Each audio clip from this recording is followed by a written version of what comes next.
우리가 건강하고 행복한 그런 신앙생활을 하려면 주일 예배 정말 잘 드려야 되고, 뿐만 아니라 우리 소그룹의 이 공동체 모임에 참여하는 것이 아주 필수적이라고 저는 믿습니다. 우리에게 가장 모범적인, 이상적인 교회로 제시되는 모범 사례가 초대교회, 예루살렘 교회거든요.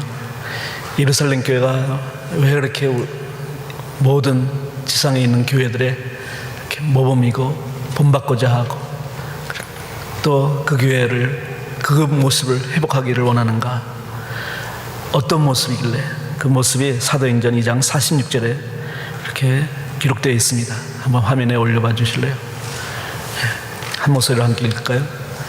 그리고 날마다 한 마음으로 성전에 열심히 집으로 돌아가면서 빵을 떼며 순전한 마음으로 기쁘게 음식을 먹고 하나님을 찬양하였다. 보니까 초대교회의 모습이 대표적인 것이 그 성도들이 다 성전에 모여서 뜨겁게 예배를 드렸어요. 이미 이때만 해도 아무리 적어도 수천 명의 신도들이 있었습니다. 베드로가 한번 설교를 하고 나니까 사람들이 마음에 찔려 남자 장로들만 3,000명이나 하루에 회개하고 세례를 받았으니 기존에 있는 교인들과 합하면 그야말로 수천 명의 교인들이 있었던 거죠. 그들이 성전에 모여서 예배를 드리는 모습을 한번 생각해 보십시오. 아마 그냥 구원받은 감격 속에서 그 드리는 예배는 정말 뜨거웠을 것입니다. 그렇게 예배를 드린 후에 그것으로 끝나지 않고 이제는 집으로 흩어져서 집주에 돌아가면서 그곳에서 소그룹을 이루어서 정말 믿음의 가족들 함께 모여서 떡을 떼고 음식을 나눠 먹고, 그리고 거기서도 애찬을 하고 하나님을 찬양하는 모임이 있었다는 것입니다.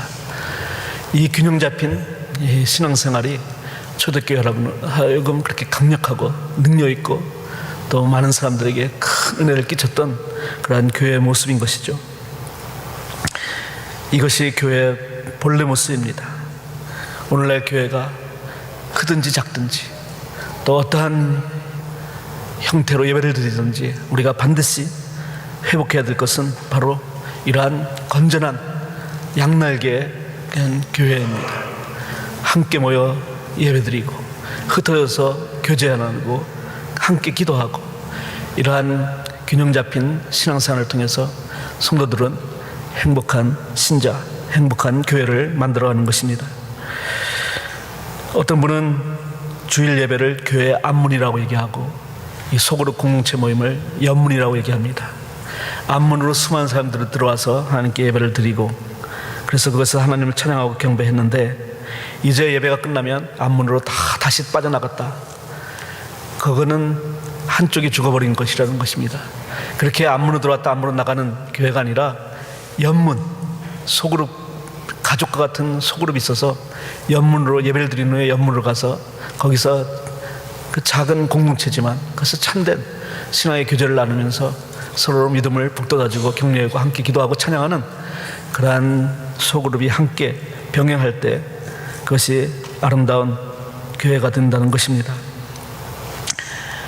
미국 노스캐롤라이나 샬롯에는 갈보리 교회라는 아주 큰 교회가 있습니다. 이곳에서 오랫동안 담임 목사로 섬겼던 글렌 와그너 목사님이 이렇게 얘기를 했어요. 초대교회는 살아계신 주님을 모신 사람들이 서로의 삶을 나누는 가족 공동체였다. 그런데 그 후에 소아시아 지역 헬라 문화권으로 가면서 교회는 철학이 되었다. 그 다음으로 유럽으로 건너가서 교회는 문화가 되었다. 마지막으로 미국으로 건너와서는 교회가 비즈니스가 되었다. 그렇게 얘기를 한 적이 있습니다. 처음에는 가족과 같은 그러한 신앙 공동체였는데 그 다음에는 뭔가 철학적인 그러한 사변적인 모임이 되고, 그리고 나중에는 하나의 그냥 문화적인 현상으로 가고, 나중에는 기업적인 사업적인 측면이 되는 교회로 이렇게 변질돼 갔다는 것입니다. 이 글렌 와그너 목사님의 말에 따르면 오늘 우리 교회는 어떤 위치에 있을까? 우리 교회는 가족적인 신앙 공동체인가? 아니면 그냥 문화나 그냥 비즈니스 같은 그러한 모임인가 하는 것을 이렇게 생각해 보지 않을 수 없습니다. 교회는 가족이다. 그것도 하나님의 가족이다 라고 이렇게 성경은 정의하고 있습니다. 에베소서 2장 19절 말씀입니다. 한 목소리로 함께 읽을까요? 그러므로 이제부터 여러분은 외국 사람이나 나그네가 아니요 성도들과 함께 시민이며 하나님의 가족입니다. 교회는 하나님의 가족이다. 이건 너무나도 명확하게 우리에게 말씀하고 계셔요. 만약 교회가 하나님의 가족이 아니라면 그거는 교회가 아니라는 얘기죠. 많은 교회들이 내세우는 표 중에 가정 같은 교회, 교회 같은 가정, 그것을 목표로 하면서 표를 삼는 교회들이 있어요. 그 말이 참 멋있는 말이긴 하지만 오늘 성경의 정의일 것 같으면 그건 틀린 정의입니다. 가족 같은 교회가 아니라 교회는 그냥 가족이에요. 그냥 모여서 가족의 분위기가 풍기는 그런 모임이 아니라 그건 진정한 가정이 되어야 된다는 것입니다. 그리고 가정은 교회같이 되는 것이 아니라 가정도 실제로는 거기 주님이 주인 가정이 되어주시는 교회라는 것이죠. 가정 같은 교회, 교회 같은 가정이 아니라 가정은 교회요, 교회는 가정이라는 것입니다. 가족이라는 단어 속에 교인들 간의 관계성이 있고 서로에 대한 사랑과 헌신이 거기에 담겨 있습니다. 예수님이 말씀을 가르칠 때 예수님의 가족들이 찾아왔어요.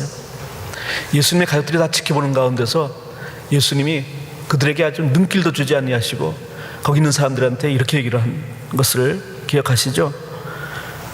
마태복음 12장 48절 50절에 있는 말씀인데요, 제가 그냥 대표해서 읽겠습니다. 누가 나의 어머니이며 누가 나의 형제들이냐? 그리고 손을 내밀어 제자들을 가리키고서 말씀하셨다. 보아라, 나의 어머니와 나의 형제들이다. 하늘에 계신 내 아버지의 뜻을 따라 사는 사람이 곧 내 형제요 자매요 어머니이다.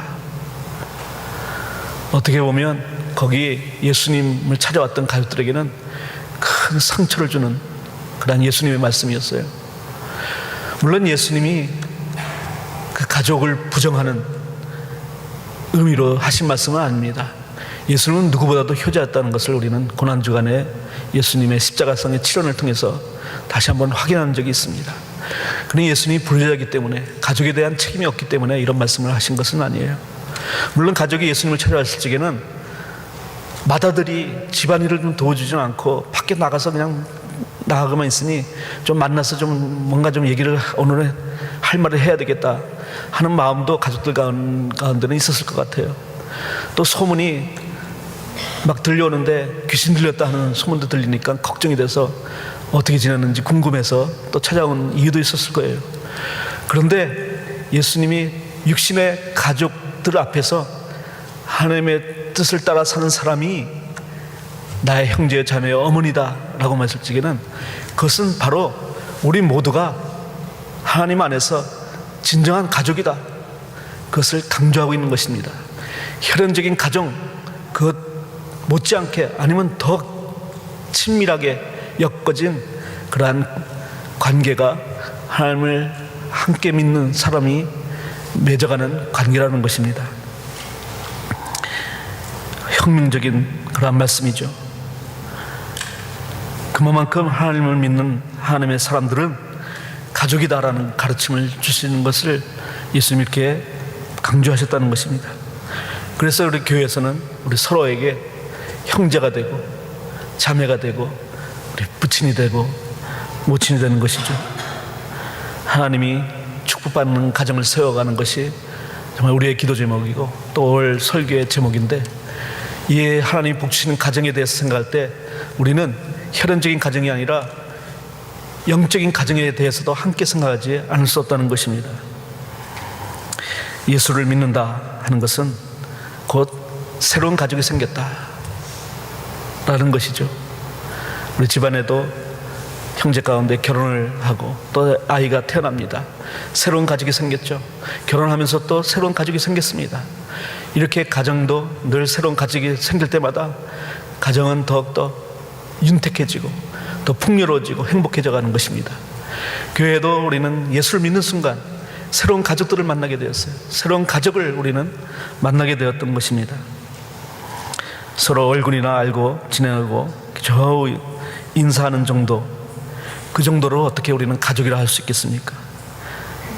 그냥 늘 자주 만나고 마음을 열고 진심으로 얘기를 하고 함께 믿음의 교제를 나눌 수 있을 때, 그리고 내가 어려울 때, 또 누군가 어려울 때 함께 기도해주고 격려해주고 사랑해주는 그러한 관계를 맺어갈 때 우리는 비로소 가족이라 얘기할 수 있는 것이고, 그러한 가족을 이뤄갈 때 우리는 비로소 하나님이 인정하시는 그러한 교회를 세워갈 수 있다는 것입니다. 교회를 아무리 다녀도 나는 다른 사람한테 관심이 없습니다. 또 다른 사람들도 내게 관심이 없는 것 같습니다. 그것이 편하다고 생각하는 사람들이 있어요. 남의 관심을 받는 것이 부담된다고 얘기합니다. 그리고 남한테 관심 쏟는 것도 피곤하다고 생각합니다. 그냥 무리 속에서 함께 이렇게 수많은 사람들이 예배를 드리지만 누구하고도 연결되지 않고 그냥 혼자 왔다 들어가면 그것은 참된 신자라고 할 수 없는 것입니다. 하나님께서 분명히 가족이라고 그랬는데 가족에 포함되지 않게 되면 어찌 하나님의 백성이라 할 수 있겠습니까? 혹시 집을 떠나신 분이 계시나요? 방황하지 말고 집으로 돌아오셔야 됩니다. 가족의 관계를 상실한 분이 계시다면 정말 가족으로 돌아오셔야 되는 것이 하나님의 부르심인 것입니다. 우리도 베들연합감리교회라고 지금 이 링컨 스트리트에 간판이 붙어 있습니다. 교회라는 간판도 붙어 있고 또 교회의 기본 틀도 갖추고 있습니다. 간판도 있고 틀을 갖췄지만 만약 그 안에서 실질적으로 가족 관계가 이루어지지 않고 있다면 우리는 베들연합감리교회의 교회는 떼어버려야 될 것입니다. 어떤 목사님이 이 말씀을 읽다가 밖에 나가서 그냥 교회 간판을 부셔버렸대요. 우리 교회는 교회도 아니야. 우리 교회는 가족도 아닌데 무슨 간판이 왜 교회자가 들어갔어 하면서 간판을 부셨다는 그런 과격한 그런 목사님 얘기도 들었습니다. 그렇죠. 교회라는 간판을 달았으면 간판에 대한 책임이 있어야죠. 지금 저 새로 짓는 모래 Coming Soon 하고 나왔는데 Coming Soon 하는 걸 보면서 이제 기대합니다. 그 사인을 보고 기대해요. 그런데 Coming Soon이라고 했는데 Soon이 아니고 계속해서 오픈하지 않고 있다면 그 간판 철거해야 되는 거 아니겠어요?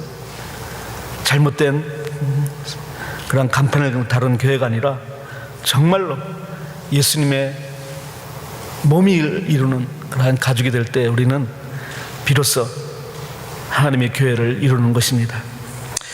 하나님은 사람이 되어 오셨어요.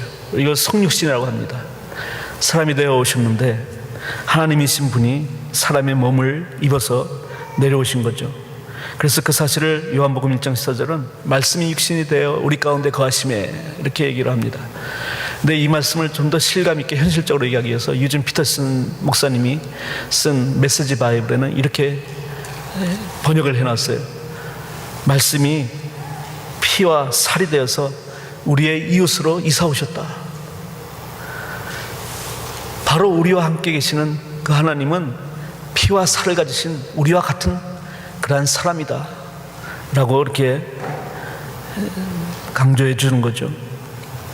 어린 소녀 아이가 한밤중에 잠이 깼습니다. 밤에 깨고 나니까 무서워요. 캄캄 어둠 속에서 그냥 막 낮에 보았던 만화 영화 거기 나오는 도끼와 괴물들이 막 나올 것 같은 생각이 들어서 너무 무서워서 엄마 아빠가 자고 있는 방으로 달려갑니다. 엄마는 이 소녀를 품어주고 진정시켜주고 그 다음에 다시 침실로 데려갑니다. 그러면서 이렇게 얘기를 해요. 얘야 무서워할 거 없어. 비록 너는 이 방에 혼자 자지만 너 혼자 있는 게 아니야. 하나님이 너와 함께 계셔. 그렇게 부모님이 엄마가 아이한테 가르쳐줍니다. 그러니까 이 아이가 그렇게 얘기를 해요. 그건 나도 알아 엄마. 하나님 여기 계시는 건 내가 알지만 그래도 나는 몸이 있는 사람이 같이 있는 게 더 좋아요. 그렇게 얘기를 했다는 거예요. 그것이 사람들의 마음이에요. 그래서 하나님이 그 마음을 아시고 우리와 함께 피와 살을 가지신 몸을 입으신 그런 사람이 되어 오신 것이죠. 하나님이 우리와 함께 계시다, 우리 하나님이시다, 그건 다 관념적으로는 아는데 실제로 나와 함께 계시는 하나님이라는 실감을 하지 못하고 있기 때문에, 그래서 하나님이 사람이 되어 오신 것입니다. 사람에게 필요한 것은 관념적인 지식이 아니라 하나님이 나와 함께 계신다라는 그러한 실존적인 체험이 필요하다는 것을 하나님은 절감하시고 사람이 되어 오신 것입니다. 그리고 예수님이 이 땅에서 구원 사역을 마치시고 다시 하늘로 가십니다. 승천하십니다. 승천하시면서 제자들에게 이렇게 얘기를 해요.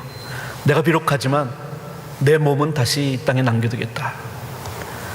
거기서 내가 성령을 보내주고 세상 끝날까지 너희와 함께 있겠다라고 말씀하셨어요. 거기가 어디입니까? 그게 바로 교회예요. 예수님이 떠나시면서 교회를 세우시고 그것에 성령을 부으시고 내가 항상 함께 있겠다고 하셨어요. 그래서 교회가 그리스도의 몸이라고 얘기합니다. 교회가 그리스도의 몸이기 때문에 또 한 번의 성육신이 된 거죠. 교회는 하나님의 몸이다. 예수 그리스도의 몸이다. 그 몸의 지체가 되어서 우리는 하나님의 집을 이룬다라는 것이 두 번째 성육신의 의미인 것입니다. 우리가 예수의 사랑, 예수의 은혜를 아무리 외치고 세상 사람들 하나님은 구원이십니다, 여러분의 모든 고통과 여러분의 모든 역경을 하나님은 알고 계시고 그분께 나오면 하나님이 여러분의 모든 문제를 해결해 주실 거예요. 하나님께 도와달라고 그러세요. 우리가 아무리 복음의 메시지를 선포해도 실감이 나지 않습니다. 그 사람들은 그냥 공연불처럼 그 사람들이 들려요. 근데 그 구체적인 메시지는 어디서부터 나게 됩니까? 그것은 그리스도의 몸, 그리스도의 몸으로부터 세상 사람들은 구체적인 메시지를 듣게 되는 거죠. 내가 하나님에 대해서는 내가 잘 알지 못하지만 당신을 통해서 내가 하나님이 어떤 분이신지를 알게 되었습니다.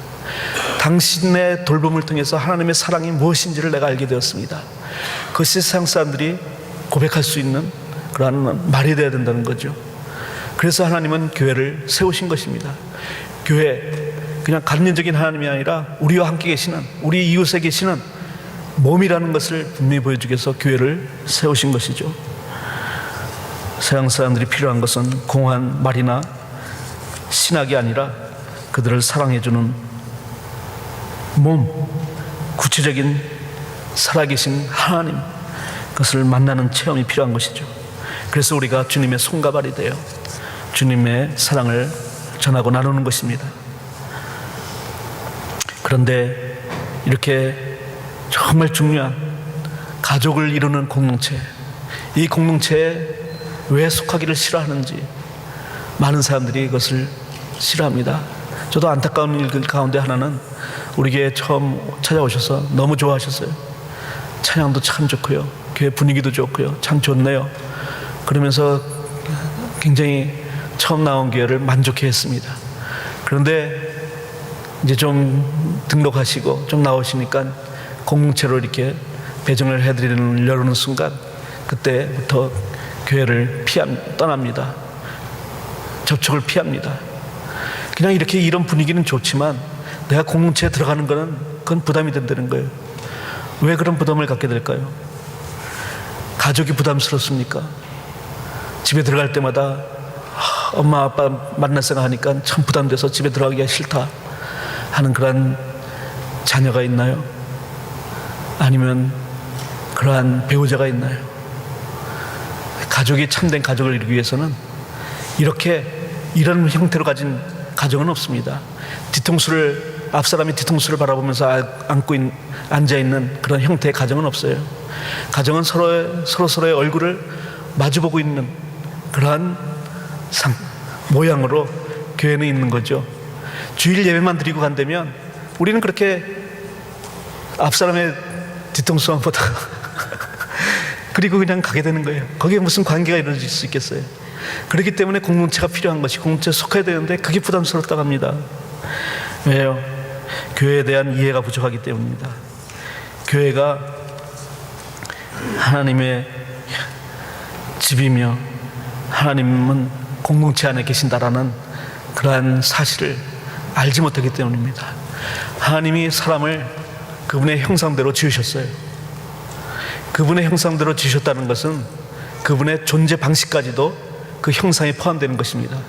우리의 지정의 인격적인 그러한 모습도 하나님의 형상이지만 하나님이 존재하는 방식, 그 방식대로 우리도 존재하게 된다라는 것을 그 하나님이 자신의 형상대로 우리를 만드셨다라는 그 말의 뜻에 들어가 있는 것이죠. 하나님은 어떻게 존재하시나요? 하나님은 공동체로 존재하고 계셔요. 관계로 존재하십니다. 유일하신 하나님이기 때문에 그냥 홀로 한 분 하나님이 존재하시면 되는데, 하나님은 성부, 성자, 성령, 홀리 커뮤니언으로 이렇게 관계 속에 관계를 이루어서 공동체로 존재하고 계셔요. 그렇기 때문에 그분의 형상대로 우리가 지음을 받았다면 우리가 존재할 수 있는 그러한 방식은 이런 관계 속에서만 우리는 존재가 가능한 것이죠. 우리가 혼자서는 살 수가 없는 것입니다. 혼자 있기 때문에 하나님은 그것이 좋지 않구나라고 말씀하시고 짝을 지어주신 거고 가정을 세워주신 거고, 혼자 믿는 것이 좋지 않구나 하니까 교회를 세우시고 성도가 서로 지체를 이루게 하신 것이죠. 그렇기 때문에 우리가 주님을 구주로 고백한다면 관계를 맺어야 되는 것입니다. 신앙이 좋다라는 것은 좋은 관계를 맺는다라는 말과 동일한 뜻을 갖고 있습니다. 서로 아무도 모르는 채 아무 관계도 없이 그렇게 모여있는 수백 수천 명이 드리는 예배 가운데서 예배드리고 가는 것이 더 좋은 일입니까? 아니면 적은 머리지만 거기서 참된 그런 가족의 사랑과 교제를 나누면서 그렇게 신앙생활하는 것이 더 좋은 것입니까? 그에 대합은 더 이상 이론을 말씀드릴 필요가 없을 것입니다. 공동체는 우리의 신앙이 자라기에 가장 좋은 환경이라고 할 수 있습니다. 예배드리는 것은 아무래도 목회자 중심으로 이게 예배가 드려야 되고 일방적이죠. 일방적인으로 이렇게 가는 것에서는 신앙의 온전한 성장이 이루어지기가 어렵습니다. 내가 갖고 있는 정말 해답을 구하는 그런 문제들을 예배 시간에 다뤄주지 못하는 경우가 많아요. 아무래도 보편적인 일반적인 그러한 얘기를 드릴 수밖에 없습니다. 그리고 물론 서로 인사를 하면서 교제 시간도 갖지만, 그러나 그건 그저 관념적인 교제죠. 진정한 교제는 공동체를 이룰 때, 소그룹을 이룰 때 진정한 교제가 이루어지는 것입니다. 공동체에 일단 들어가게 되면 거기는 구경꾼이 있을 수가 없어요.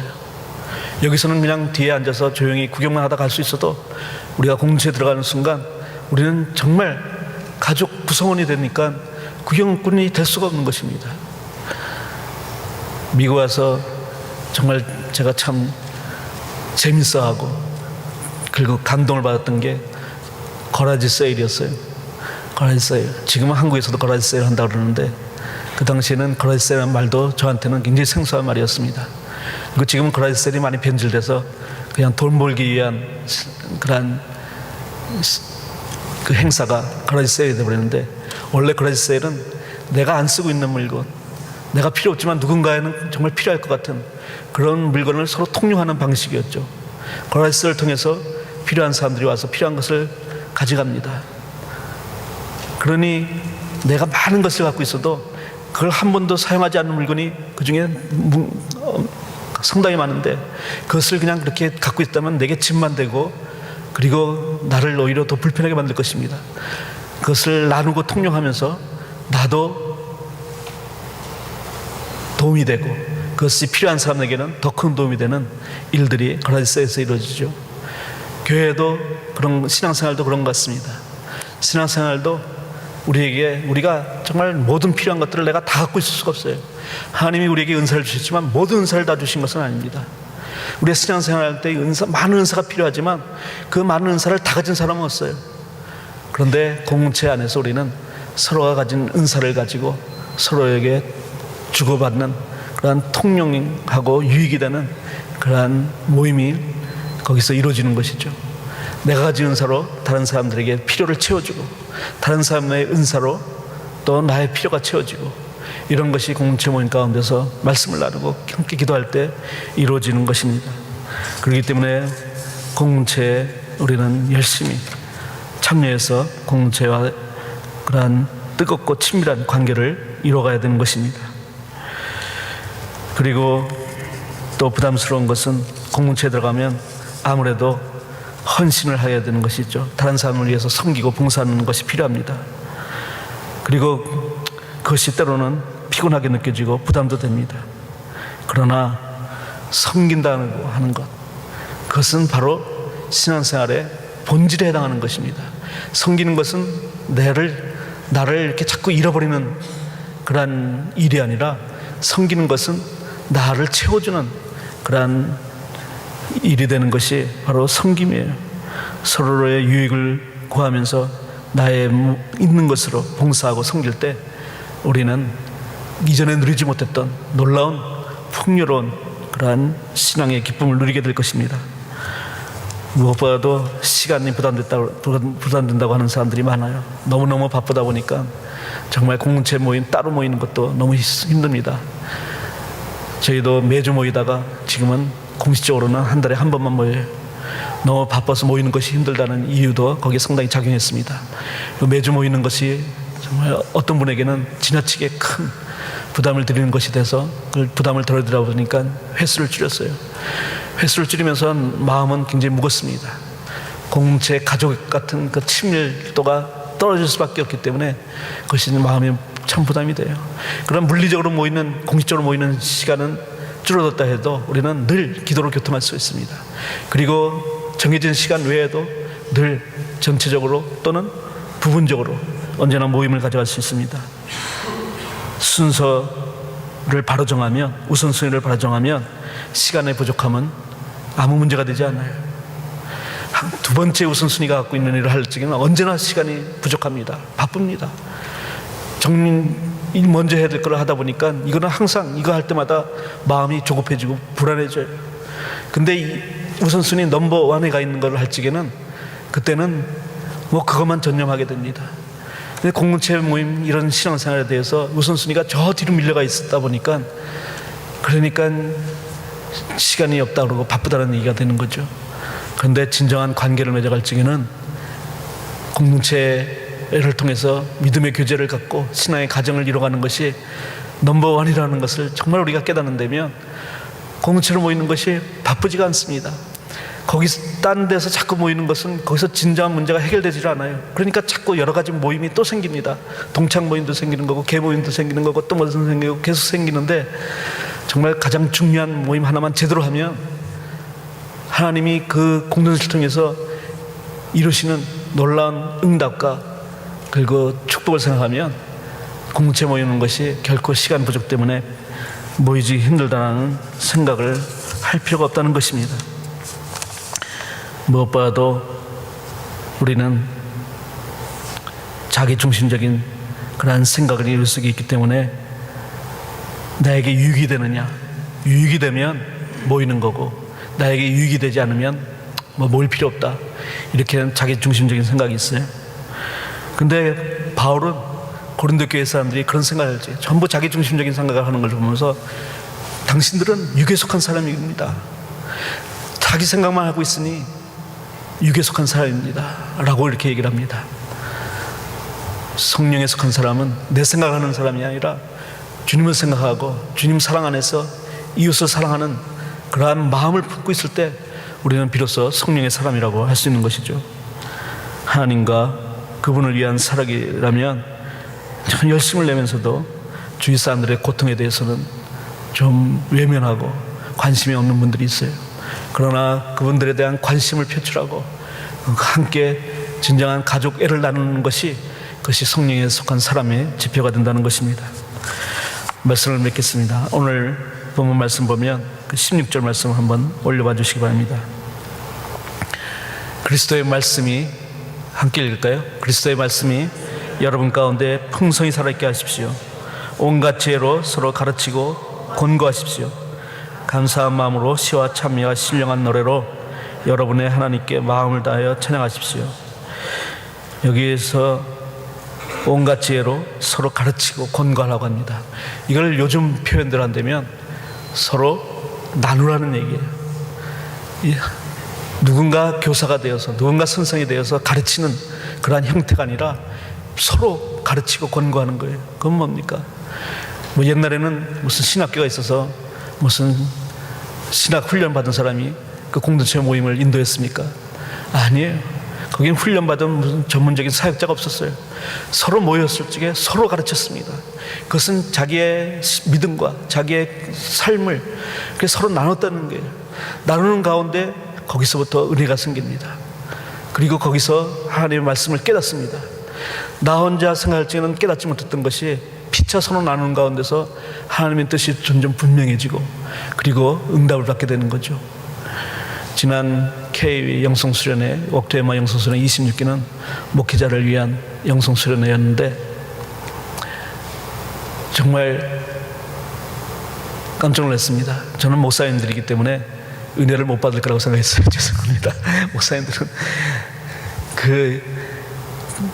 뭐든지 이렇게 사역적으로만 생각하고 목회적으로만 생각해서 이게 내가 목회에 어떻게 활용할 수 있을까? 어떤 프로그램이 하든지 꼭 그 생각을 해요.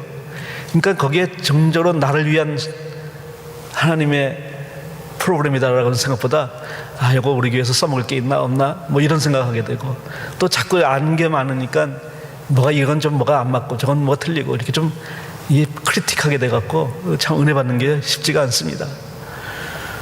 그런데 놀랍게도 목사님들이 얼마나 은혜를 받았는지 몰라요. 특별히 큰 역사는 그룹 기도회 때 일어났다고 합니다. 그분들이 소그룹을 이루어서 자신의 문제를 털어놓고 나눌 적에 거기서 역사가 일어났어요. 나만 알고 있던, 나만 이런 고통을 갖고 있다고 생각했는데 아무한테도 나눌 수가 없는 거죠. 목사님들은 소그룹이 없어요. 목사님은 깊이 있는 교제를 나눌 그런 기회를 갖지 못합니다. 동료 목사님도 있지만 동료 목사님과 그런 얘기를 나누지를 못해요. 너무 치열한 목회 경쟁이 이러다 보니까 자기가 약점 잡히는 거 싫어합니다. 자존심 상한다고 생각합니다. 그러니까 혼자서만 끙끙 앓고 있는데 거기서 나눌 수 있는 소그룹을 만난 거예요. 그 소그룹에서 자기의 문제를 털어놓다 보니까 저 사람이 갖고 있는 문제, 내가 갖고 있는 문제보다 더 큰 문제를 갖고 있구나. 자기가 위로를 받습니다. 함께 기도합니다. 기도하는 가운데 치유가 일어나고 응답이 일어났어요. 어떤 목사님은 이 모임 참여하고 와서는 내가 반드시 이혼하고 말겠다 그런 생각을 갖고 있었다는 분도 계셨어요. 그러나 거기서 치유받고 아내를 용서하고 오히려 용서를 구하고 그렇게 회복되는 그러한 열매도 있었습니다. 목회가 너무 힘들다고 목회 길이 내 길이 아닌 것 같다고 생각하면서 목회를 그만두겠다고 생각했던 사람들이 거기 와서 치유를 받고 회복되고 들어갔는데 뭐 때문에 그렇게 됐나요? 그렇게 서로의 삶을 나누고 서로의 믿음을 나누고 서로의 아픔을 나눌 수 있는 소그룹이 있었기 때문에 그러한 역사가 일어났다는 것입니다. 그것이 오늘 이 말씀이 우리에게 가르쳐 주시는 거예요. 서로 피차 가르치고 권고할 적에 어떻게 되는가? 하나님의 말씀이 우리 가운데 풍성히 가게 되고 그리고 그 풍성히 가는 가운데서 우리는 신령한 노래로 하나님을 찬양하는 그러한 역사가 일어난다는 것입니다. 우리 교회 하나님께서 축복해서 가정교회를 하게 하셨고 가정교회를 통해서 진정한 가족과 같은 교제를 갖게 하시는데 우리 모든 성도들이 더욱더 힘써 뜨겁게 서로를 사랑하고 섬기고 돌보는 가운데 주님이 축복하시는 아름다운 하나님의 가족을 이뤄가시는 우리 모두가 되기를 주님의 이름으로 축원합니다. 기도하시겠습니다. 하나님 아버지, 우리가 하나님의 자녀라는 것이 얼마나 놀라운지요. 하나님이 우리의 아버지라는 것이 얼마나 감격스러운 축복인지요. 그리고 이 축복을 함께 누리는 우리 성도들이 우리의 형제여 자매여 한 가족이라는 것이 또 얼마나 감사한 일인지요. 오늘 함께 드리는 예배 가운데 주님이 우리의 아버지이시고 우리가 모두 서로 형제 자매 모친과 부친되어 주님의 가족을 이뤄가는 이 놀라운 축복을 우리가 더욱더 풍성히 누릴 수 있도록 우리에게 더 큰 사랑을 주시고 더 큰 믿음을 주시옵소서. 우리 교회가 이런 공동체 모임을 통해서 하나님 기뻐하시는 교회로 세워져 가게 축복하여 주시옵소서. 예수님의 이름으로 기도합니다. 아멘.